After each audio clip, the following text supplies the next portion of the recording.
Hello everyone and welcome to my Q&A response video. Very few questions were asked and yeah, all but confirms that yes, this channel is pretty much dead, isn't it? I think we'll agree that it's not exactly healthy. It's not as dead as SWTOR because, you know, it's not really a business. It's just something I do for a bit of fun, but yeah, it's pretty much dead. Right, so let us get to the questions. Mr. Creed 4455. Personally, I got a couple of questions for you. Okay, well, you can ask as many as you want, really. We might as well. It's not as if we're inundated with questions. So, do you think the next expansion will be Republic versus Empire based? What are your thoughts on that? The next expansion will contain Galactic Command. I don't think there'll be a next expansion. That's my thoughts. That is my thoughts. I think that it won't contain Galactic Command because I doubt that this will be it. In the current direction the game is heading, I think it's doubtful that there'll even be one. Republic versus Empire based, it would be nice to get back to that, although where else can we go story-wise, really? I mean, we could only go back to Republic versus Empire. I mean, your character is the ruler of the galaxy. I mean, we could only really just be overthrown and then have to retake the throne, but then that's just the same as Knights of the Eternal Throne, really. I mean, what else can we do, really, in the game? But I don't personally see this game lasting. I think it'll probably last through 2017. Whether it'll last longer into 2018, I doubt EA would really want to give them a huge amount of money. I don't like these yearly expansions as well. I think that they've really hurt the game. I think waiting 2 years and having a full fat expansion instead of these little half expansions that we got. I mean, 5.0 was nowhere near a full expansion. 4.0 was even less of an expansion, to be honest. The last big expansion we got was Shadow of Revan, and that didn't pan out very well. So, question 2. In your opinion, do you think the Galactic Command will ever be in a place where it incentivizes players as opposed to deterring them? No, because it's like a factory. You know, it's like a job, essentially. That's what GC is. GC is a job, essentially. That's what I think. It doesn't reward you having fun. Can't have fun. Having fun's for filthy casuals. Doing new content is not really an incentive. The new content is very, very short. It basically boils down to if you want to play the game competitively, regardless of what you're doing, PvE or PvP, you have to play it efficiently. You can't have fun. It's got to be efficient. And for me, that's like a job. When you go to work, you do things efficiently. Like, oh, I try to anyway. I try to work as efficiently as possible.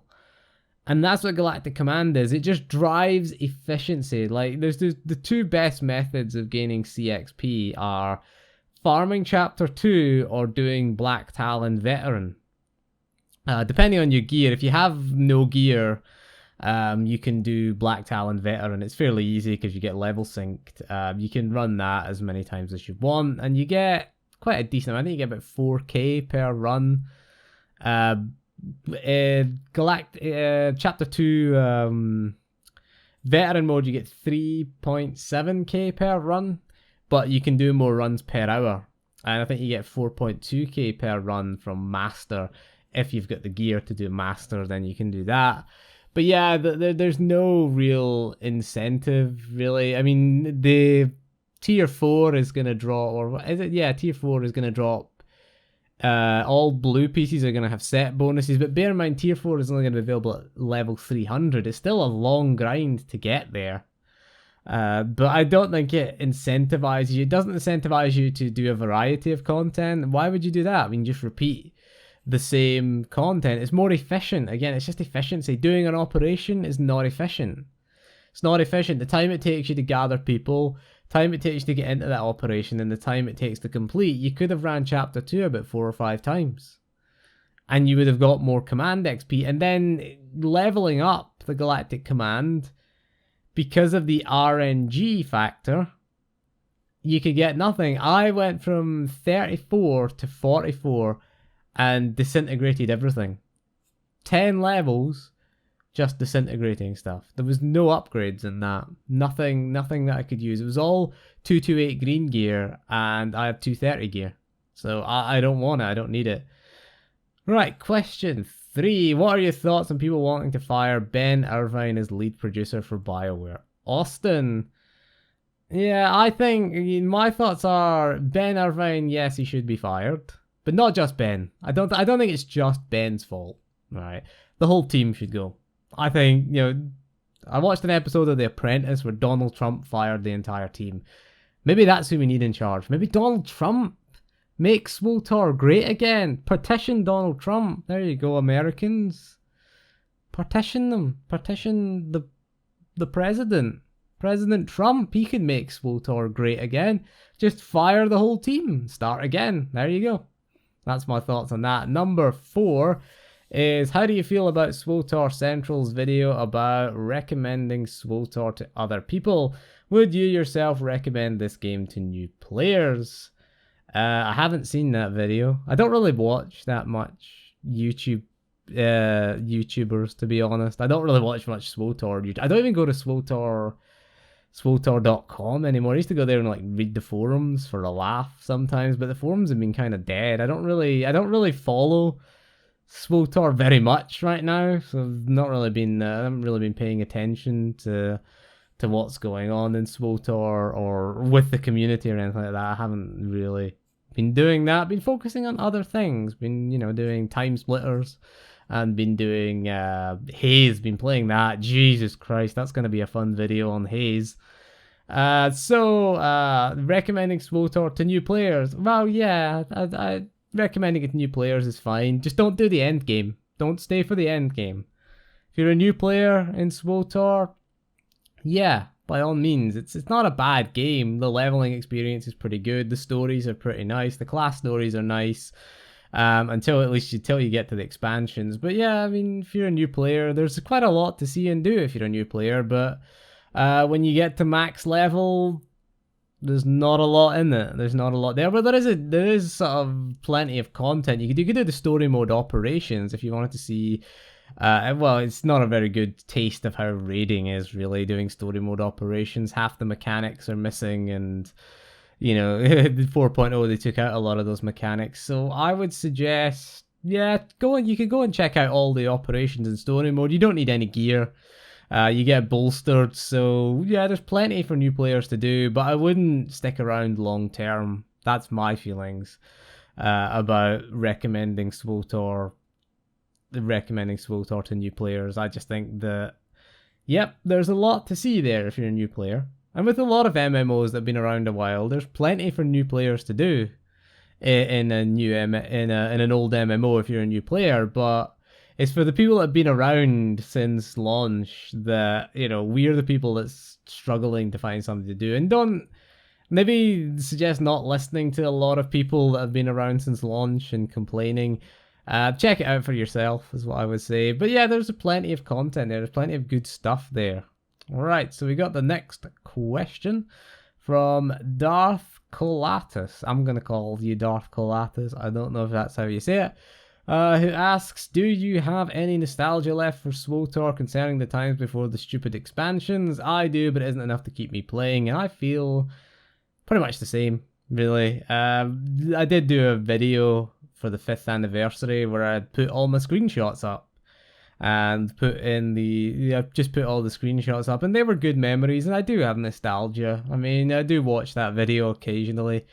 Just for the memories. There's some good stuff in there. There's a lot of memories. It goes back, 5 full years. I think the first couple are from beta, actually. But there's a lot of good memories there. There's a lot of good memories in there before the expansions. Should point out that if you watch that video through to the end, you do get there is a drop off after 4.0 in the screenshots. I find that there is a massive drop off. Very few with Luscious Liz in them as well. My poor Vanguard, who sits there idle doing nothing now.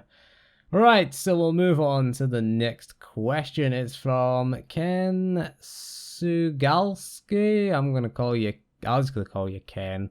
Will he be going back to SWTOR since all operation bosses will now drop gear? And the next question is from Jason Crownover?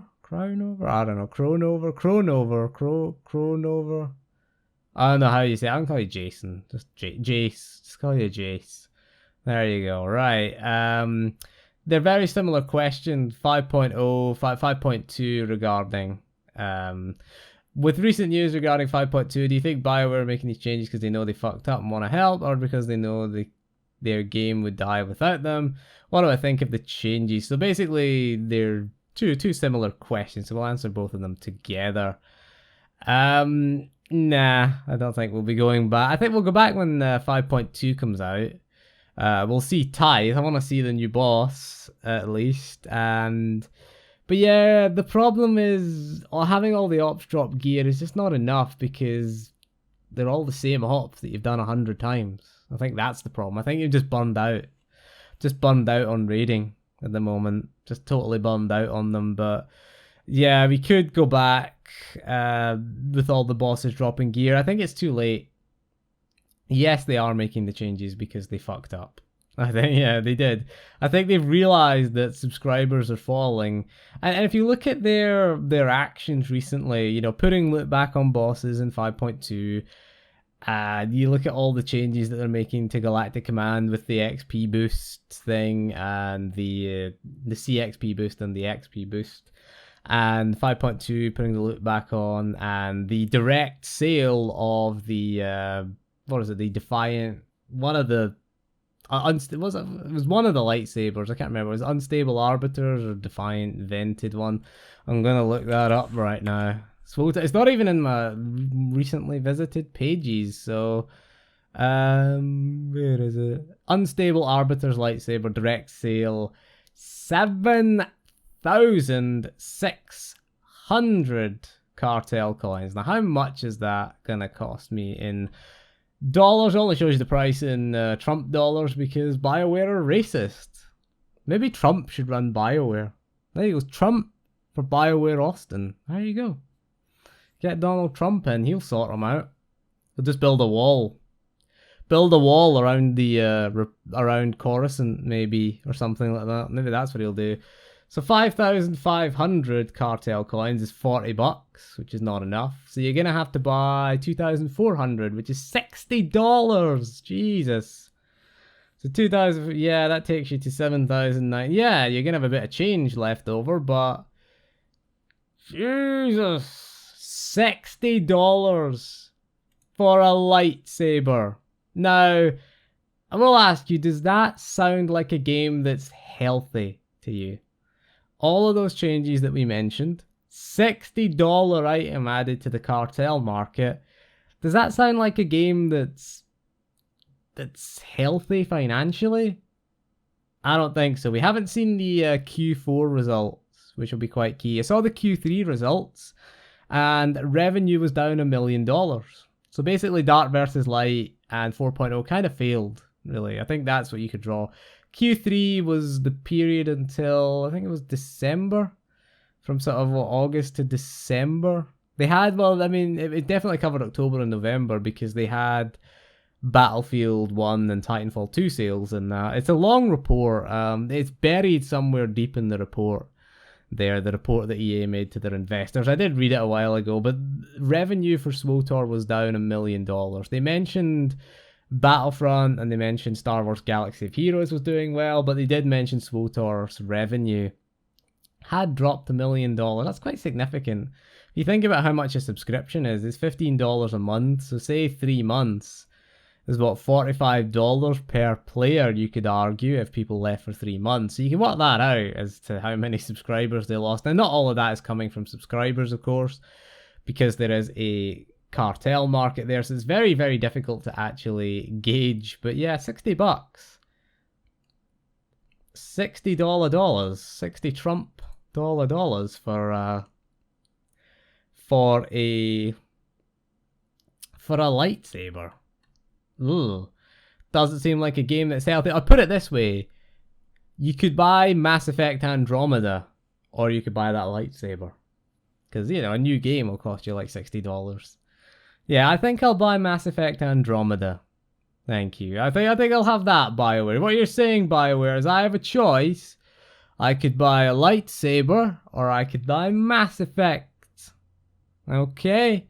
$60 for a whole game. Don't know whether it's going to be good or not. Or $60 for an in-game lightsaber. If it came with like a 3D printed version of it that I could swing around, maybe I'd pay for it. Maybe, but it just doesn't strike me as something you would do out of a position of strength. It sounds like something that you would do out of desperation. That's what I would say. I think that's really the gist of it there. So there you go. We answered some questions. If anyone has any more questions, please ask questions. I like doing Q&As. I find the questions are interesting. You can ask more than one question. You can ask 10 questions if you want. But anyway, that is all for this video. So thank you for joining me, and we'll see you again soon. And goodbye.